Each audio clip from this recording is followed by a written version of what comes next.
Entonces, vamos con la presentación del curso del propedéutico. Permítanme compartir la pantalla. Compartimos. Aquí estamos. Muy bien. Espero que se pueda ver bien. Bueno, este es un propedéutico de microeconomía y vamos a trabajar con los conceptos de microeconomía neoclásica para tener una base común en torno a sus fundamentos, supuestos y el marco analítico. Yo les aclaro que este es el objetivo de este propedéutico porque nos permite tener una tabla común, ¿no? O sea, es una forma de nivelar. Ahora, no es que en la maestría, y se los digo con toda la propiedad porque yo doy microeconomía 1 y microeconomía 2, vamos a trabajar con esta visión, ¿no? De hecho, vamos a ser bastante críticos al punto del rechazo, en muchos casos, sobre varias formas que plantea la microeconomía neoclásica. Ahora, para el propedéutico, pues todas las personas, y quizás yo con más fuerza, ahí me pongo, tenemos que hacer un esfuerzo por trabajar con microeconomía neoclásica, nos guste o no, independientemente de eso, para que, bueno, pudiéramos, pues sí, compartir una serie de conocimientos que luego nos permiten discutir. Para eso es que es útil, ¿no?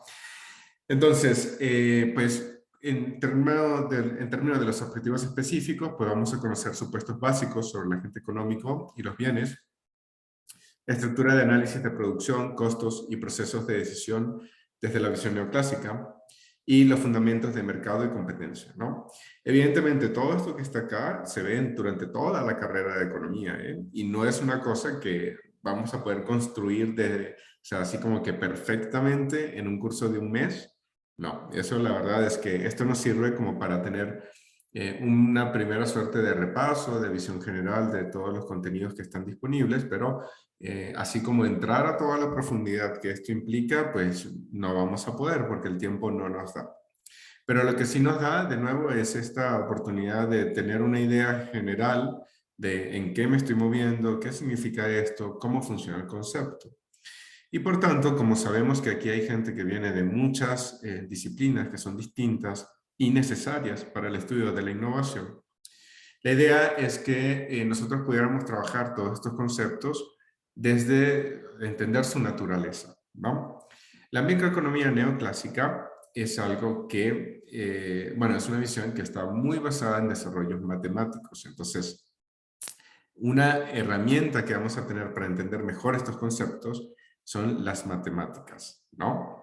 Entonces, vamos a ver qué es más fácil de contar. ¿Cuántas personas les encantan las matemáticas o cuántas personas no? A ver, levanten la mano las personas que les encantan las matemáticas y escogen entre una noche de fiesta y resolver ecuaciones. Y les parece que resolver ecuaciones es mucho más divertido. A ver, manos arriba. Gesser, ya. Rey, Alejandra. ¿Quién más? Sin pena, ¿eh?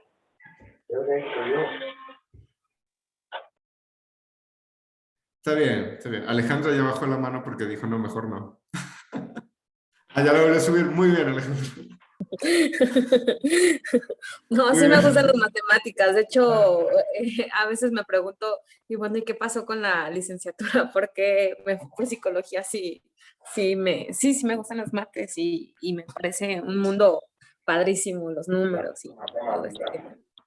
Excelente, Alejandra. Mira, no pasa nada con la psicología, ¿eh? Eso es yo diría que es casi que un mito. El hecho de que no hayas estudiado algo basado en matemáticas no quiere decir que no lo puedas desarrollar o que no te guste o que no veas el potencial, sino que simplemente te gusta psicología y ya, y eso también está bien. Entonces, eso Sí, está muy claro, y padre. aparte, pues, también otra motivación más fue el premio Nobel de Economía, ¿no? Que fue Ajá. justamente un psicólogo y eso ha sido un parteaguas también para el mundo económico. Totalmente, totalmente. Y qué buen mensaje, ¿eh? Yo no soy muy fan de los premios, tengo que confesar. Porque bueno, ya los premios siempre vienen también una cosa medio politicosa, qué sé yo, ¿no? Pero particularmente eso que estás mencionando me gusta mucho, porque sí, creo que un bonito mensaje es descentrar a la economía de ciertos mitos, como por ejemplo esto, ¿no? Que una persona que estudió psicología no puede hacer un aporte que cambie y que revolucione la economía a nivel mundial. Sí, sí se puede. Y afortunadamente ocurrió, ¿no? Y se reconoció. Así que eso a mí también me gusta mucho, ¿no? Ok, vamos a hacer la cuenta contraria. ¿Quién neta dice, mira, capaz me corto un dedo antes de hacer una ecuación? ¿Quién? De verdad, sin pena.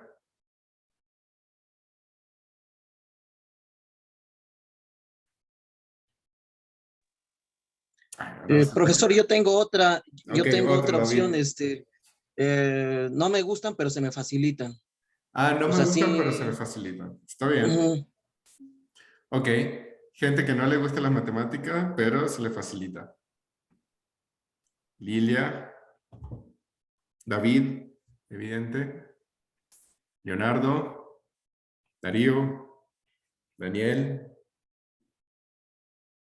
Blanca, Carolina, Brian.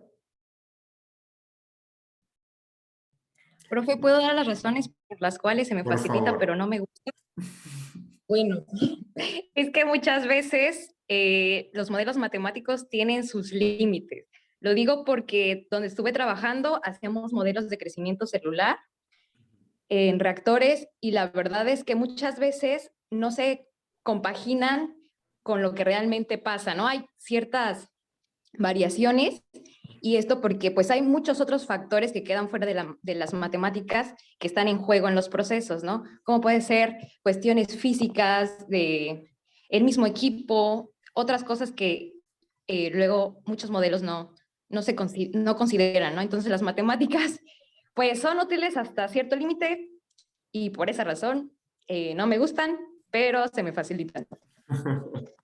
Te entiendo. Miren, yo, y de hecho, algo así, Lilia, podía intuir que iba a pasar, ¿eh? Y la verdad es que es todo un asunto, lo de los estudios sobre matemáticas y la manera en que se explican o que se imparten, sobre todo en los modelos educativos, que generan pues mucho rechazo. Y la verdad es toda una lástima, porque yo, por ejemplo, eso que plantea Lilia me parece muy, muy claro, lo suscribo y pienso que cuando uno se acerca a las matemáticas sin tener la conciencia de lo que ella está diciendo, realmente está siendo víctima de una mala presentación de todo lo que implica el razonamiento lógico matemático. Porque sí es cierto, no se puede incluir todo. Ahora, también es cierto que nos ayuda a tener ciertos patrones. El hecho de que yo vaya con un modelo matemático no significa que ya lo sepa todo o que el modelo lo va a poder resolver todo. Significa que voy a tener una herramienta más para poder analizar una realidad compleja, pero no es absolutista, no es que ya con eso yo lo resolví. Y hay mucha gente que sí cree eso y que sí espera eso, que con un modelo matemático o un modelo empírico cuantitativo pueda resolver todas las dudas del planeta y que lo que diga eso es la verdad absoluta. Yo estoy muy en contra de esa visión, justo por lo que dice Lilia, que comparto. Trabajo con muchos modelos cuantitativos y son modelos cuantitativos avanzados, son complejos, y aún así todos los utilizo como una referencia para poder hacer un análisis que yo sé que está incompleto y que estoy viendo ciertos patrones, pero no todos. Entonces, yo creo que en buena parte el rechazo y la dificultad que hay alrededor de las matemáticas es no entenderlas en su totalidad, ¿no? O sea, ¿a qué me refiero? A que las matemáticas son un lenguaje que me ayudan a comprender mejor el mundo, pero que no son igual al mundo y que no significan su demostración. Y eso lo vemos en todos los lenguajes, ¿no? Por ejemplo, hay palabras que no existen en un lenguaje y que sí existen en otro, ¿no? No sé si han visto esta serie de posts en Facebook de palabras que solo existen en un idioma y que no existen en otro, como sobremesa, por ejemplo, que existe en español pero no existe en inglés, que es ese acto en el que uno comparte después de la comida y está todavía en esa interacción social. Entonces, bueno, eso le pasa al inglés con el español, por ejemplo, ¿no? Y también la palabra, de hecho, que vamos a utilizar mucho, que se llama capabilities, viene en el inglés, pero no lo tenemos una traducción al español. Sería como capacidades, pero eso no existe. y se traduce como capacidades, pero realmente no significa exactamente lo mismo. Entonces, en los lenguajes, pues sucede esto, que hay lenguajes que pueden expresar mejor ciertos conceptos que otros y que me pueden servir. ¿Eso quiere decir que el español y el inglés no sirvan? No. Quiere decir que tienen ciertos focos para expresar ciertas cosas de acuerdo, pues, a la naturaleza de la propia vida. Eso también sucede con las matemáticas, ¿no? Las matemáticas son un lenguaje, son una forma de expresar, de comunicarnos, un lenguaje que nos permite comunicarnos entre distintas culturas, que tiene ciertas reglas, ciertos parámetros, y me muestra ciertas cosas y ciertas otras no. Y eso es, yo creo, parte del aprendizaje. Particularmente para la economía neoclásica, utiliza las matemáticas de una manera que a mí no me gusta, porque para ella las matemáticas tienden a ser la manera de describir el mundo. Lo que sucede en esas ecuaciones es la forma, y fuera de eso, pues simplemente son como casos excepcionales, excepciones, qué sé yo, ¿no? Lo ven como de otra manera. Para nosotros en economía heterodoxa, normalmente los métodos cuantitativos, matemáticos, tienden a ser una forma de identificar ciertos patrones, entendiendo que la realidad es mucho más compleja que el modelo, pero que puedo estilizarla, puedo sintetizarla, resumirla, comprenderla un poco mejor si tengo ciertas maneras de medirlas, de aproximarlas y de buscar relaciones entre esos puntos. Pero eso no significa que sean la verdad. Entonces, aunque escribamos papers muy cuantitativos, yo lo hago, súper cuantitativos, nunca pienso que estoy trabajando con un modelo que me está diciendo la verdad sobre la realidad, sino un modelo que me está orientando sobre ciertos fenómenos que están ocurriendo a través de la relación entre datos. Pero esa visión no es la más común. Entonces, claro, cuando a uno le plantean la visión que es más absolutista, pues uno va con la realidad, te das cuenta como Lilia que eso no cuadra, y uno dice, bueno, ¿y esto para qué? ¿No? O sea, ¿qué sentido tiene hacer todo esto? Pues bueno, sí hay un sentido, y el sentido es pensarlo de una forma distinta, desde otro lugar, y es parte de las cosas que ojalá nosotros podamos transmitir y generar en conjunto a lo largo de esta maestría. Bueno, yo hablo de las matemáticas nuevamente porque, al menos para el prope, sí les ayudaría un montón. La gente que sabe mate, o que se les hace fácil las matemáticas, sí, no me deja compartir ahora. No, es que ya estoy compartiendo, ¿no? Okay, sí, perdón. La gente que hace uso de las matemáticas con facilidad, pues va a poder entender mejor estos conceptos, ¿no? De hecho, miren, a mí me pasó un poco lo que comentaba ahora Lilia. Yo, como saben, estudié ingeniería, y de la ingeniería, bueno, trabajé de eso, ¿no? En Procter, no les dije, en General Motors y en Pfizer, en España. General Motors en Venezuela, Procter en Venezuela y Pfizer en España. Y después me encuentro con todo esto, ¿no? Y cuando yo llego y me presentan el modelo por primera vez, así que yo ya lo veo claro y lo tomo como objeto de estudio, digo, no, mentira. ¿Es en serio que la economía lo hace así? ¿Es en serio que ellos piensan que con esta curva, no, de verdad? ¿No? Es así como que yo no podía creer.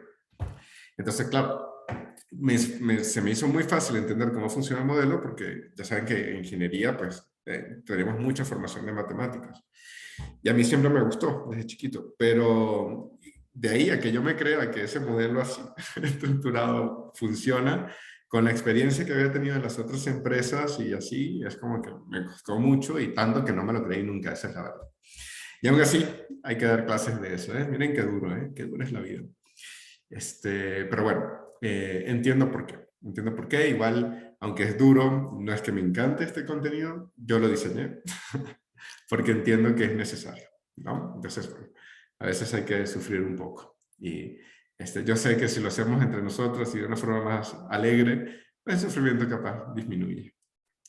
Miren, de nuevo, este material que está acá no es exhaustivo, no nos va a llevar a que ustedes se puedan decir, no, ya, soy economista y ya con esto, no importa que yo haya estudiado, no sé, eso, ¿no? Filología inglesa, ya como vi el curso del prope, ya, soy economista, ¿no? No, eso no va a poder ser, pero sí van a poder tener todo un panorama de todas las cosas en las que estamos trabajando, ¿no? Entonces, por ejemplo, Tenemos en la primera sesión preferencias, utilidades, demanda e incertidumbre. Aquí comenzamos a construir el mundo como lo ve la economía neoclásica, ¿no?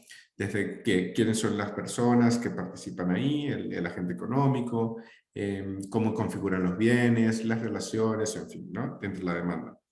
Luego nos vamos un poco a la parte de oferta y comenzamos a trabajar con producción y costo. Vemos la función de producción, la relación con tecnología vista desde la visión neoclásica. ¿Cuál es la relación entre costos, ¿no? y productos, tecnología y las curvas de costos, ¿no? En la sesión 3 estaríamos hablando de teorías de decisión. Teorías de juego, las estrategias de análisis de negocios, el proceso de decisión en el tiempo, organización interna de las empresas, en fin, ¿no? Ya luego, una vez que hayamos visto un poco cómo está la parte de la demanda, desde donde se piden ciertos productos o se expresan necesidades y cómo se atienden con la producción y cómo se decide, pues trabajamos con las estructuras de mercados, tanto en el corto como en el largo plazo. Comenzamos a configurar los monopolios, la existencia de monopolios naturales, oligopolios, en fin. Y ya luego pasamos a los temas de bienestar, intercambio y equilibrio género. Como nosotros tenemos un mes, y estos temas son bastante densos, aunque sea todo esto un repaso, la primera, o sea, como que la parte más dura y el core de todo el curso es hasta esta sesión 5.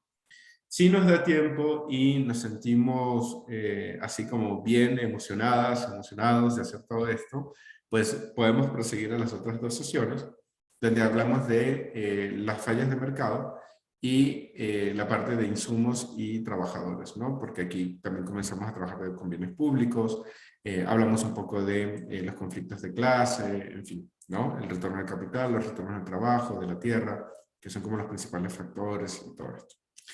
Entonces,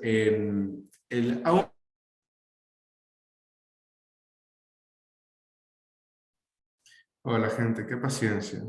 Perdónenme, pero no, bueno, sí, se conectó otra vez con mi celular. Bueno, ¿dónde me quedé? ¿Quién me ayuda? ¿Hasta dónde me quedé? Que la parte dura iba a ser la sesión 5 y que si podíamos continuar con los siguientes temas y bueno, hasta ahí. Ok, perfecto. Si podemos, continuamos con estos otros 2, ¿no? Pero, bueno, digamos, como la parte más importante es esta, la sesión 5, ¿no? Ojalá si logremos en una oportunidad, si logramos llegar hasta la sesión 7, pero normalmente nos hemos quedado hasta las 5. Para mí, mucho más importante que estar aquí hablando y hablando y hablando y lanzando contenido es que se vayan entendiendo las cosas y que las vayamos incorporando. Entonces no tengo problema con dejar las 2 sesiones al final o no incluirlas, siempre y cuando logremos cumplir con las primeras 5 de una manera que sea chévere, ¿no? O sea, que todo el mundo se sienta bien y que esto esté siguiendo. Yo utilicé, como no me gusta la microeconomía neoclásica, pues utilicé la versión que menos me disgusta de esa economía, que es una visión un poco institucional, institucionalista, y por eso es que utilizo este libro, que es el libro de Schotter, que hay una versión en español que no está tan bonita, y tengo una versión en inglés que sí, y que les podría acercar. Yo igual entiendo que, bueno, es mucho contenido y trabajarlo en inglés puede ser difícil, pero que sepan que muchos de los textos que vamos a leer en la maestría están en inglés, ¿eh? Muchos. La gran mayoría diría. Porque incluso nosotros escribimos en inglés. Y entonces, pues bueno, sí vale la pena también el uso del inglés. El inglés y matemáticas son 2 cosas que nos van a ayudar mucho en bueno, el inglés para todo, ¿no? Y las matemáticas, yo diría que también para todo, la verdad. Pero bueno, particularmente también para lo que es microeconomía. Tenemos otras referencias como el Kutsuyanos, el Pindik, que son pues, libros bastante sencillos, ¿no? Y también tengo el otro, ¿cómo se llama? No fue el nombre del otro libro que también bastante sencillo. Pero bueno, ahorita se lo comparto. Para el examen que va, pues todo lo que hayamos visto, hasta donde lo hayamos visto, ¿no? Es decir, si vimos hasta la sesión 5, hasta la sesión 5 va el examen, ¿no? Un poco respondiendo a las preguntas de Lilia. ¿Y qué queremos para ese examen? Para ese examen queremos verificar que los conceptos se hayan entendido. Eso significa que no vamos a pedir necesariamente que se resuelva un examen, o sea, un ejercicio empírico donde se diga, bueno, calcule el punto de equilibrio en este mercado, en fin, ¿no? Que son muchos de los ejercicios que se encuentran en los libros. Nos interesa menos, la verdad. Me interesa más si se entendió que es un punto de equilibrio, si se entendió cómo se da la oferta, cómo se da la demanda, si se entendió cuáles son las características de la tecnología. Eso para mí es mucho más interesante que saber si ustedes pudieran llegar a un cálculo de un punto específico, porque eso qué, o sea, ¿no? Al final aplicar una fórmula, pues claro que implica un cierto conocimiento, pero me interesa más ver los conceptos. Entonces la evaluación va a estar de acuerdo a los conceptos. Vamos a hacer preguntas conceptuales, ¿no? Creo que de hecho aquí tengo un ejemplo de la evaluación pasada. Exacto, ¿no? Miren, esta es de la evaluación pasada, se los muestro porque evidentemente nosotros vamos a preguntar cosas distintas, pero como ven, es una primera parte de conceptos donde preguntamos, por ejemplo, ¿qué es el hombre económico? ¿Qué significa un mercado en equilibrio? ¿Cuáles son los argumentos alrededor del libre mercado? Y tenemos también unas preguntas de ejemplos, que de nuevo son ejemplos, pero no significa que hay que ir a resolver una ecuación, etcétera, ¿no? Sino un ejemplo de rendimientos de escalas crecientes, de cambios en las cantidades demandadas frente a un cambio de precios, de cómo el libre mercado genera asignación eficiente de mercancías, en fin. Este fue el examen de la generación pasada. ¿No se ve o no sé si lo tendrán? ¿No se ve? Ok. Comparto otra vez toda la pantalla. Ahora sí se ve. Sí, profesor. Excelente.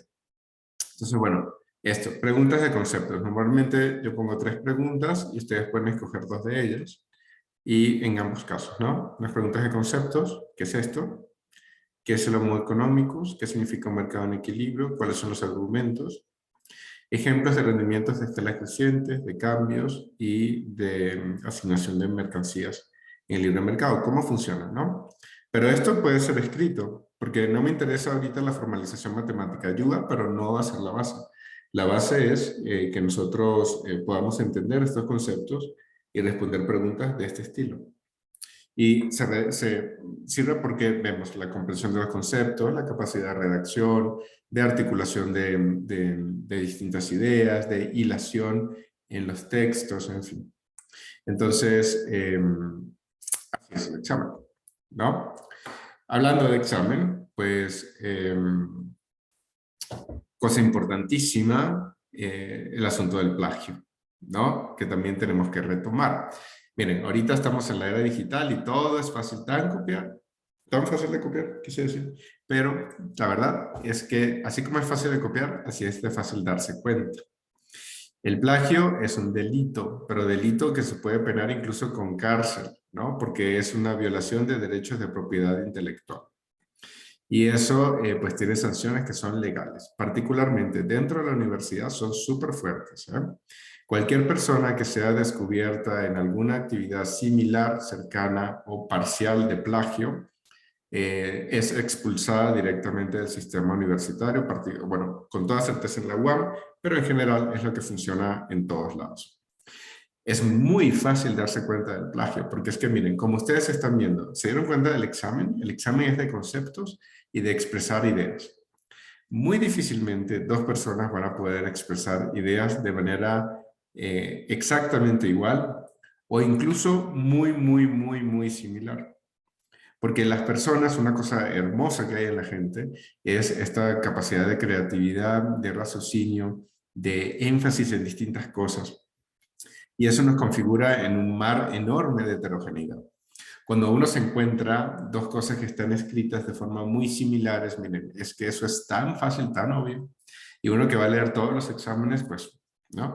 Pero además existen ya software donde yo puedo meter los textos y con ese software puede determinar si hay plagio o no. Pues si se descubre plagio, pues sepan ustedes que queda completamente imposibilitada su entrada al proceso de maestría porque es una falta gravísima. Y encima la verdad es que es bien tonto, honestamente, porque ponerse a copiar y pegar no resuelve nada a nadie. Todo el mundo se da cuenta, la gente no aprende. Y ponerse a parafrasear palabra con palabra es tan difícil que sale más barato leerlo, entenderlo y expresarlo con las propias, porque encima aprendes. Existen software también que cambian las palabras de forma automática, pero lo hacen tan mal que yo no les recomiendo que lo utilicen, porque también se nota, se nota. O sea, si los cambios son un maquillaje y me estoy copiando, pero en lugar de poner realizó, pongo ejecutó, todo eso se nota tan fácil, tan fácil. Entonces, no tiene ningún sentido, ¿eh? Alejandra. Profesor, entonces entiendo que el examen, bueno, en la convocatoria dice que será virtual, pero ¿será a manera de entrevista, todos conectados al mismo tiempo, o será más bien escrito y que con todos contestemos con la cámara prendida? ¿Cómo nos pudiera decir un poquito más del examen, por favor? Sí, claro. Mira, lo que vamos a hacer es, yo voy a crear, normalmente, bueno, yo trabajo con la plataforma de Google Scholar. Lo que pasa es que para poder tener acceso a eso ya tienen que estar matriculadas y matriculados. Entonces, como no es el caso, lo voy a hacer no desde la UAM, sino con Google Scholar desde el personal. Entonces, mi correo de Gmail personal.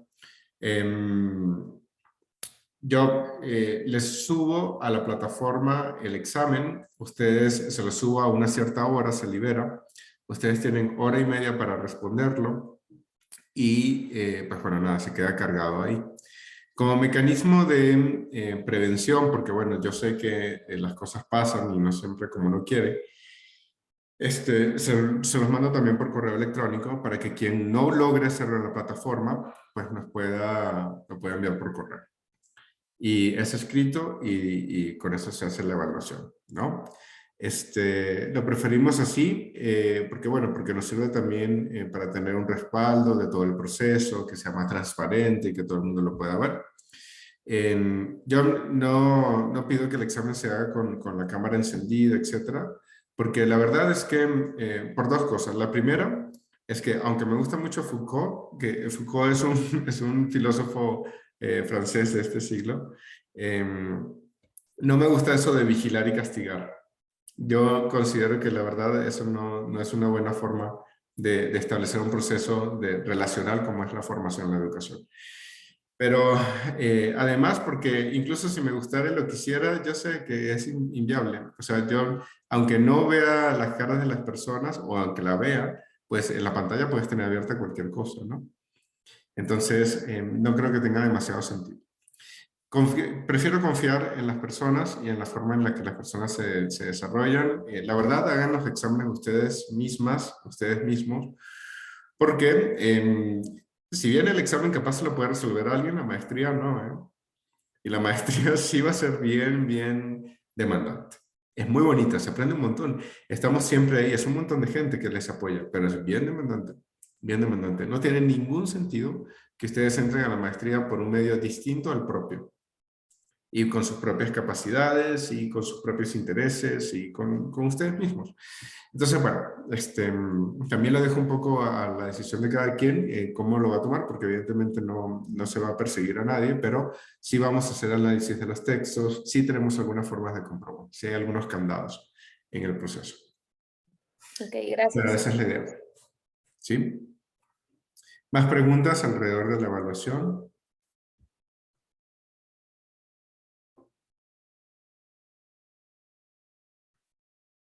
¿Alguna otra duda? Sí, yo tengo una duda. Sí. ¿Vamos a tener lecturas? Miren, yo lo que no quiero tampoco es cargarles demasiado. Entonces, o sea, sí les voy a pasar los libros para que los tengan a la mano, pero lo que yo esperaría sobre todo es que al menos con la guía principalmente que vamos a ver durante las sesiones sea suficiente. Porque yo entiendo que todavía no son personas de tiempo completo, que muchas personas están trabajando y que, pues bueno, el esfuerzo por estar aquí no es menor. Entonces, intentaremos no cargarles tanto. Igual tienen ya 2 asignaturas más, en fin. Yo te diría, utiliza como principal referencia las transparencias, o sea, los PPTs que les voy a pasar y los videos del curso. Como segunda referencia de apoyo complementario el libro. Y con eso nos quedamos, ¿eh? Porque ya es mucho y tenemos solo un mes.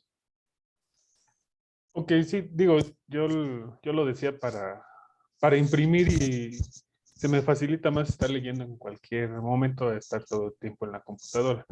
Claro. Sí, sí, está bien. Bueno, en ese caso un poco el reto es imprimir todo el libro, pero bueno, si lo quieres imprimir por ahí va a estar, ¿eh?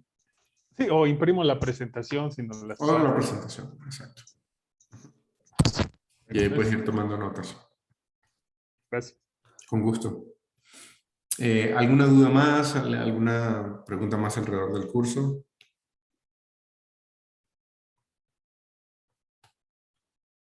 ¿De la estructura?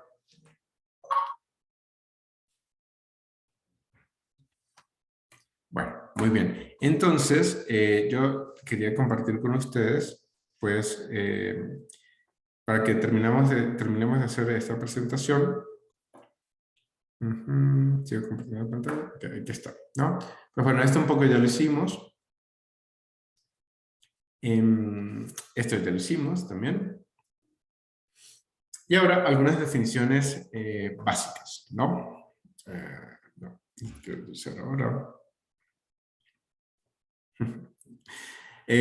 Ok, la economía y qué significa la economía, así como en general. Lo más importante, lo más importante es, que yo les quiero plantear, es pensar la economía como una ciencia social. Y las ciencias sociales pues son muy particulares porque, pues bueno, por ejemplo, Lilia nos hablaba de esta experiencia que ella tuvo con los desarrollos biotecnológicos, ¿no? Donde uno pues puede ver o sea, puede ver ciertas relaciones que normalmente están en ciertos patrones. O sea, que con biotecnología particularmente hay muchos derroteros. De hecho, yo tenía una profesora de estadística que decía que todos los seres vivos en condiciones de presión y temperatura controlada se comportan exactamente como les da la gana, ¿no? Entonces, claro, una forma de decir que, miren, esto la verdad no hay por dónde agarrarlo cuando estamos trabajando con la vida por la enorme complejidad que tiene. Pero bueno, hay otras ciencias que pues sí se pueden fijar en valores un poco más exactos, como pueden ser las ciencias naturales, ¿no? Como la física, como la química, como ciertos desarrollos de ingeniería, en fin. Sin embargo, las ciencias sociales trabajan desde una visión que intenta estudiar fenómenos complejos y difícilmente parametrizables, ¿no? Que uno no siempre puede poner dentro de todas las casillas que quisiera y que más bien nos invitan a la reflexión desde, bueno, pues lugares de incertidumbre, relacionales y sobre todo de interacción. La economía, particularmente esta visión de economía, intenta despegarse un poco de estas ciencias sociales a veces. Y tiene como una suerte de complejo de, ¿y por qué yo no soy física, no? ¿Por qué yo no puedo encontrar las leyes generales que explican las relaciones económicas? Yo creo que eso es una lástima y más bien me gustaría pensar a la economía como una ciencia que quiere no replicar ninguna otra ciencia natural, sino más bien integrarse de una forma más social. Y ojalá la economía se redefiniera dentro de una interacción fuerte, fuerte, fuerte con la sociología, con las ciencias políticas, con la comunicación, con la psicología social, en fin, ¿no? Que se integrara más con la filosofía, obvio, la antropología, que se integrara más entre las ciencias sociales. Y ojalá las ciencias sociales se integraran más también con todas las otras ciencias, como ahora está siendo el caso, ¿no? Entender las relaciones entre eso, la psicología social, la neurología e incluso las tecnologías de la información, que son convergencias que cada vez más se comienzan a dar, ¿no? Como este hecho de la pandemia, que es un asunto de salud, nos está permitiendo hacer todo esto a distancia y al mismo tiempo ha significado enormes cambios sociales, psicológicos e incluso antropológicos durante estos últimos 2 años. Entonces, pues bueno, es una visión un poco distinta. Sin embargo, acá en la microeconomía neoclásica vamos a seguir trabajando con una visión un poco más determinista, con conceptos más duros.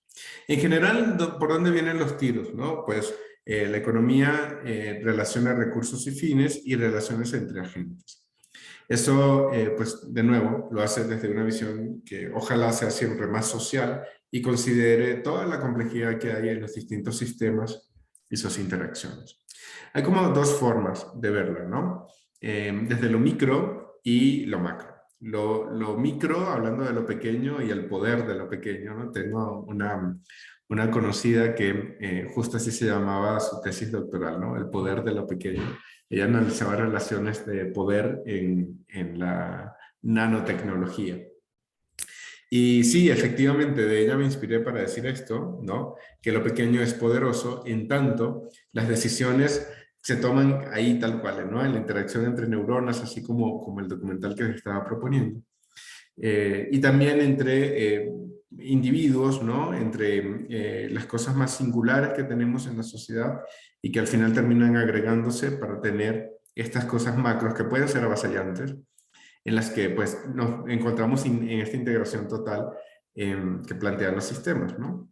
Entonces la economía va a ir entre esas dos líneas principalmente. Tiene como esta visión micro, que aquí en la neoclásica se refiere al trabajo con empresas, y esta visión macro, que en general está vinculada pues a todos los procesos que no pertenecen únicamente a una empresa, sino que son decisiones del país, como por ejemplo, no sé, la decisión de la tasa de cambio, la tasa de inflación, en fin, ¿no? Estos, los tipos de interés, en fin, que son cosas típicas de la macroeconomía. Mientras en la micro vemos los procesos de toma de decisiones de las empresas, cómo se dan las interacciones entre las empresas y consumidores, cómo esto se da en una relación de mercado, en fin. Así es como se configura para la micro. Pero la economía se mueve en esos dos niveles. También se mueve dentro de ciertos conceptos que nosotros vamos a considerar como normativos, ¿no? Y entonces aquí yo les quiero hacer un primer planteamiento sobre una compañera que se llama María Laura, ¿no? María Laura tiene que presentar este examen de microeconomía que nos preocupa en función de sus preguntas. Imagínense que va a pasar mañana y le falta parte del contenido por estudiar. Pero resulta que ese día ella tiene una fiesta y está vuelta loca por ir a bailar toda la noche. No va a parar, ¿eh? No va a parar. Lástima que aquí no hay gente de Cali. Si hay gente de Cali aquí, Cali, Colombia, no, ¿verdad? Porque Bucaramanga y Barranquilla. Aunque en Barranquilla sé que se baila bien. Pero no hay ningún caleño o caleña, ¿verdad? ¿No? Bueno, agárrense la gente de Cuba. Tienen que saber que en Cali se baila muy bien salsa. Muy, muy, muy bien. Si no lo sabían, y si lo sabían y lo han podido comprobar, mejor todavía, ¿eh? La gente de Cali baila salsa buenísimo. Bueno, María Laura parece caleña y, pues bueno, bueno, lo que decide es que, bueno, que la vida es una, que voy a leer rápidamente el contenido, se va a la fiesta y aprueba con 6. 6 es aprobatorio. ¿A ustedes eso qué les parece? ¿Les parece bien o les parece mal? ¿O cómo lo ven? Bueno, aquí yo podría meter un concepto en donde dicen que es propensa al riesgo o puede ser adversa al riesgo. Ok. Entonces, de ella depende su decisión y qué tan propensa o adversa sea ese riesgo, y ahí está el resultado. Generalmente, en ciertas clases de microeconomía y todo eso de teoría de juegos y hasta también en mis clases de la bolsa, se mencionaban ese tipo de temas, ¿no? No para todos, para ti lo que sea benéfico no es para otros, ¿no? Entonces, depende qué tan adverso, bueno, esos son los únicos temas que metería ahorita mientras, como para iniciar. ¿Qué tan adversa o propensa fue al riesgo? Exactamente. Es muy interesante el comentario, ¿eh? Yo lo suscribo. Hay una posición de riesgo que puede ser una forma de analizar. ¿Quién más?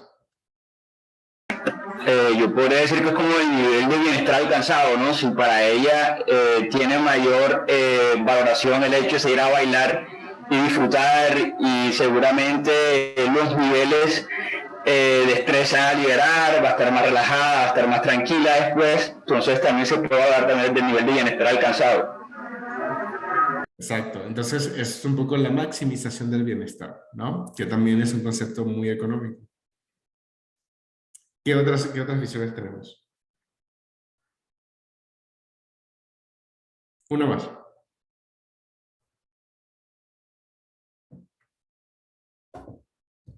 También son sus prioridades particulares. Exacto. Bueno, entonces, justamente eso que estamos hablando, ¿no? Es parte, o todo esto que hemos discutido, de esta visión que es un poco más normativa. Por ejemplo, los análisis normativos lo que nos van a decir es, en función de una serie de valores y supuestos, yo voy a tener una visión sobre la realidad. Entonces, por ejemplo, hay gente que en función de su capacidad de riesgo, de lo que maximice su beneficio, de cuáles son sus prioridades, por ejemplo, define ciertas visiones. Para María Laura, por ejemplo, disfrutar la vida es súper importante y es el objetivo final de todo, ¿no? ¿Para qué si no? Entonces, a ella le suma más ser feliz y bailar que tener un 10 en el acta de calificaciones. Pero hay gente que se plantea la vida desde otro lugar y se plantea la vida como tener un nivel de bienestar y de estabilidad que solo me lo da el cumplimiento con las responsabilidades. Y si es así, ellos van a tener otro tipo de análisis normativo. Ellos van a decir que María Laura fue irresponsable porque si pudo haber obtenido un 10 estudiando más o una nota mayor a 6, debió haber obtenido una nota mayor a 6 y no ir a bailar. Ninguna de esas dos personas realmente está equivocada. El asunto es desde dónde parten, cuáles son sus visiones sobre la vida.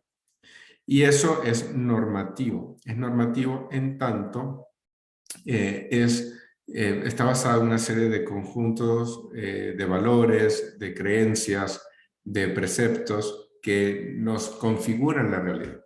Y me pueden decir que un mismo hecho se puede leer de un lugar o del otro, ¿no? Claro, eso en relación a lo normativo, pero también tengo otros tipos de análisis que son análisis positivos. Entonces, en los análisis positivos o los análisis positivistas, yo parto ya de una norma, de una visión normativa, y entonces implemento una serie de análisis que me permiten determinar qué es lo que está sucediendo y cuáles son las relaciones. Entonces, yo, independientemente de este análisis normativo, o mejor dicho, en relación a este análisis normativo más que independiente, yo puedo encontrar una correlación entre el tiempo de estudio y las calificaciones, que normalmente es positiva. La gente que estudia más normalmente tiene mayores calificaciones, ¿no?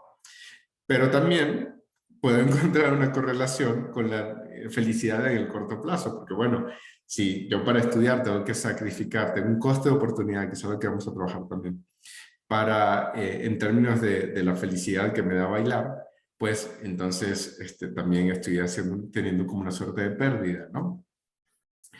Un poco para mostrar estos dos ejemplos y formas de aproximarnos que yo en economía voy a tener una base normativa desde la cual me voy a plantear y dependiendo de esa base normativa en interacción con ella puedo hacer análisis positivos donde voy a determinar ciertas relaciones y ciertas estructuras. Pero si yo tuviese otras bases, pudiera tener otros análisis, tanto normativos como positivos. Entonces, lo que vamos a ver ahora de economía neoclásica es la base de la economía neoclásica como lo plantea la economía neoclásica. Cuando vayamos a la maestría y estemos en economía heterodoxa, vamos a ver otro tipo de economía.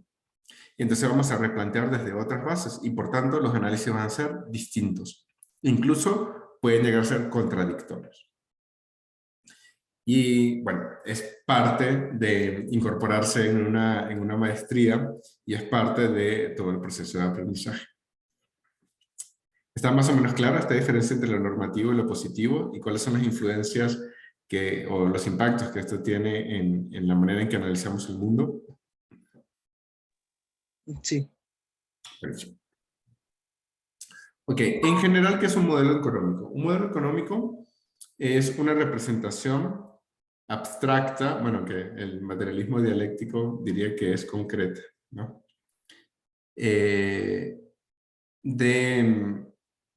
Bueno, no, al contrario, bueno, sí. Bueno, después discutimos con el materialismo dialéctico.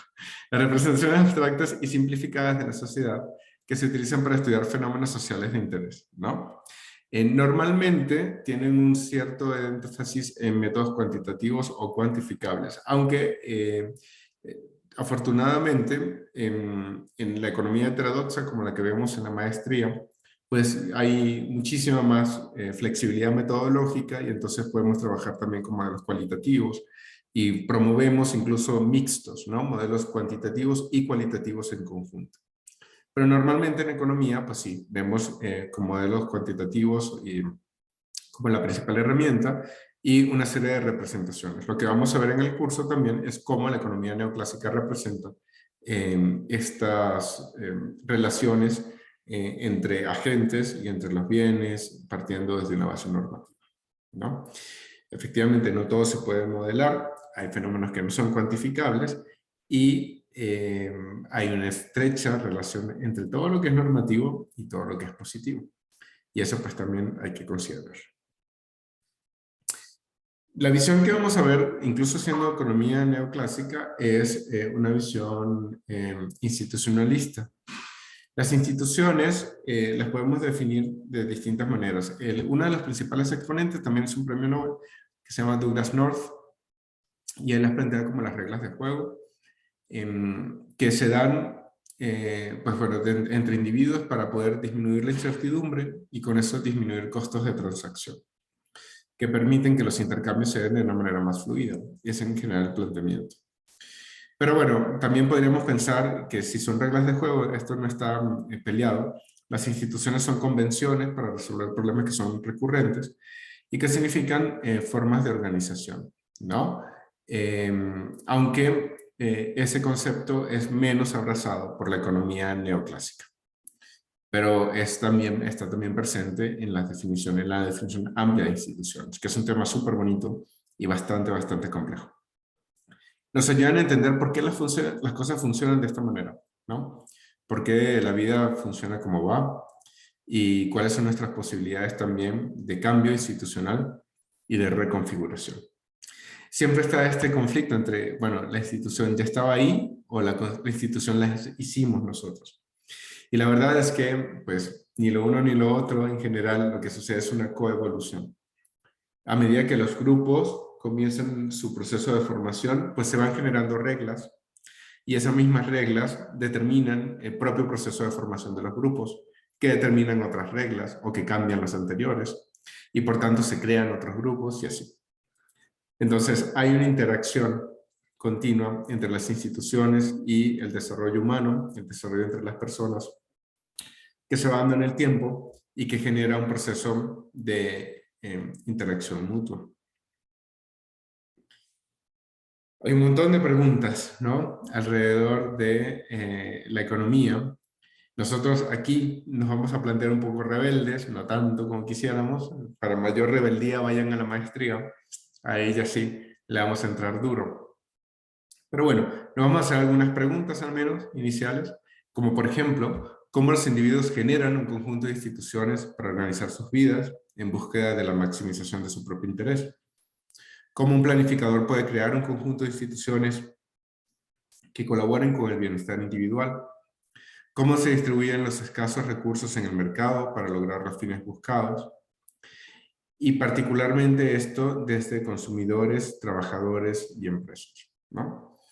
En lo que vamos a ver ahorita, pues sí, vamos a partir del modelo neoclásico, pero un poco, de nuevo, como les comentaba anteriormente, desde esta visión institucional, tal que pues nosotros pudiéramos tener al menos una visión un poquito más compleja de lo normal.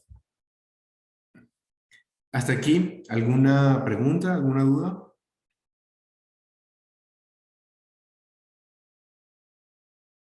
¿No? Entonces, bueno, esa es un poco la visión general del curso. Aquí retomamos el contenido que ya explicamos. cómo empezamos con las preferencias, utilidades, demanda e incertidumbre, la parte más cercana a la oferta, con producción y costo, las teorías de decisión, donde veremos teorías de juego, los mercados y sus estructuras, mercados competitivos, monopolios, oligopolios, competencia perfecta, que nunca existe, pero no se lo digan a nadie. El asunto del bienestar, intercambio y equilibrio general. ¿Qué significa el intercambio? ¿Qué significa el equilibrio general? Y ojalá lleguemos a esta parte de desajustes y fallas de mercado y de trabajo de insumos y trabajadores, ¿no? Porque aquí también entendemos con el rol del gobierno, los bienes públicos, que está bonito, es interesante. Valdría la pena retomarlo. Este es el libro guía y otros libros que tenemos y un poco más. Ese es el contenido, pensando también en que luego nos lleva a la evaluación final. Bueno, esto era lo que tenía preparado para esta primera sesión. No sé si tienen comentarios, dudas, algo que quieran saber, algo que quieran decir. Yo con gusto les escucho.